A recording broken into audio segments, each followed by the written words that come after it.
قیامت کی بڑی علامت دجال کا نکلنا ہے۔ احادیث مبارکہ میں دجال کا ذکر بڑی وضاحت سے آیا ہے، اور کمال کی بات یہ ہے کہ ہر نبی علیہ الصلوۃ والسلام نے دجال کے فتنے سے اپنی امت کو ڈرایا ہے۔ دجال ابھی آیا نہیں ہے اور کسی کو پتہ نہیں ہے کہ اس وقت وہ کہاں ہے، لیکن روئے زمین پر ایک صحابی ایسے گزرے ہیں جنہوں نے دجال کو دیکھا بھی ہے، اس سے ملاقات بھی کی ہے اور اس سے بات چیت بھی کی ہے۔ ایک مرتبہ پیارے آقا علیہ الصلوۃ والسلام نے اچانک اپنے صحابہ کرام کو جمع فرمایا اور خطبہ دینے کے لیے ممبر پر تشریف فرما ہو گئے۔ تو نبی کریم علیہ الصلوۃ والسلام نے فرمایا کہ تمیم داری نے مجھے بتایا کہ وہ 30 افراد تھے اور ایک شپ میں، ایک کشتی میں سفر کر رہے تھے کہ طوفان آ گیا اور وہ بھٹک گئے۔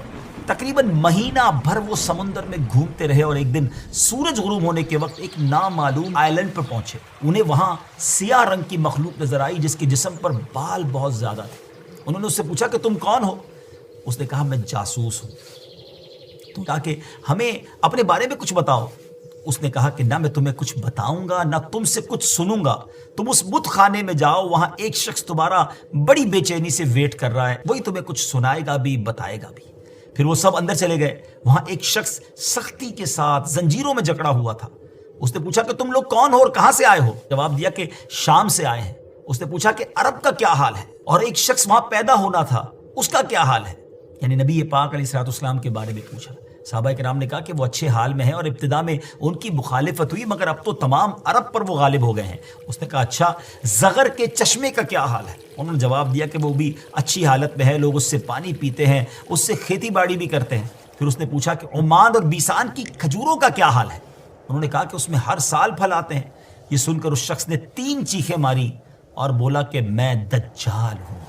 کہتا ہے ان قریب میں آزاد ہو جاؤں گا اور زمین کا چپا چپا گھوموں گا اور اس کا کوئی حصہ نہیں چھوڑوں گا سوائے طیبہ کے، کیونکہ مجھ میں وہاں جانے کی طاقت، وہاں جانے کی پاور نہ ہوگی۔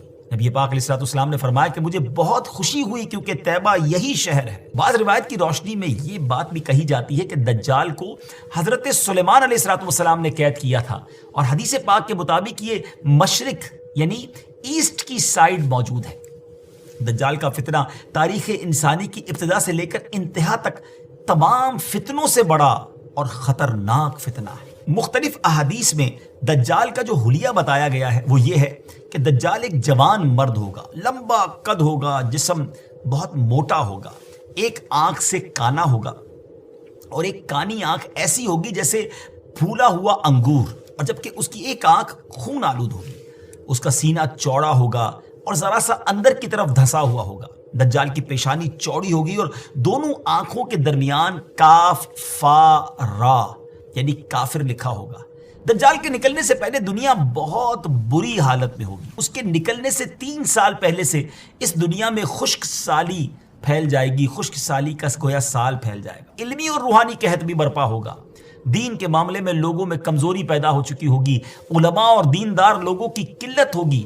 تب دجال ایسٹ کی سائڈ سے اصبہان یا خراسان نامی شہر سے نکلے گا اور زمین پر 40 دن رہے گا، جن میں سے ایک دن 1 سال کے برابر ہوگا، اور ایک دن 1 ماہ کے برابر، اور اگلا دن 1 ہفتے کے برابر، جبکہ باقی دن سال کے عام دنوں کی طرح ہوں گے۔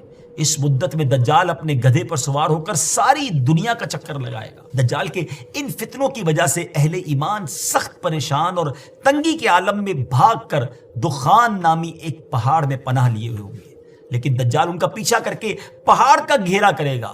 تب اللہ پاک حضرت سیدنا عیسیٰ علیہ نبینا علیہ الصلوۃ والسلام کو نازل فرمائے گا۔ جب حضرت عیسیٰ علیہ الصلوۃ والسلام اس دنیا میں آ جائیں گے تو ان کو دیکھتے ہی دجال ایسے گھلے گا، میلٹ ہوگا، جیسے پانی میں نمک گھلتا ہے، میلٹ ہوتا ہے۔ آپ علیہ الصلوۃ والسلام دجال کو مقام لد پر قتل کریں گے اور اس کے فالوورز میں سے ایک بھی کسی کو بھی زندہ نہیں چھوڑیں گے۔ یہ فتنہ بہت شدید ہوگا ناظرین۔ نبی پاک علیہ الصلوۃ والسلام نے فرمایا جو سورہ کہف کی پہلی 10 آیتیں یاد کرے گا دجال کے فتنے سے محفوظ رہے گا۔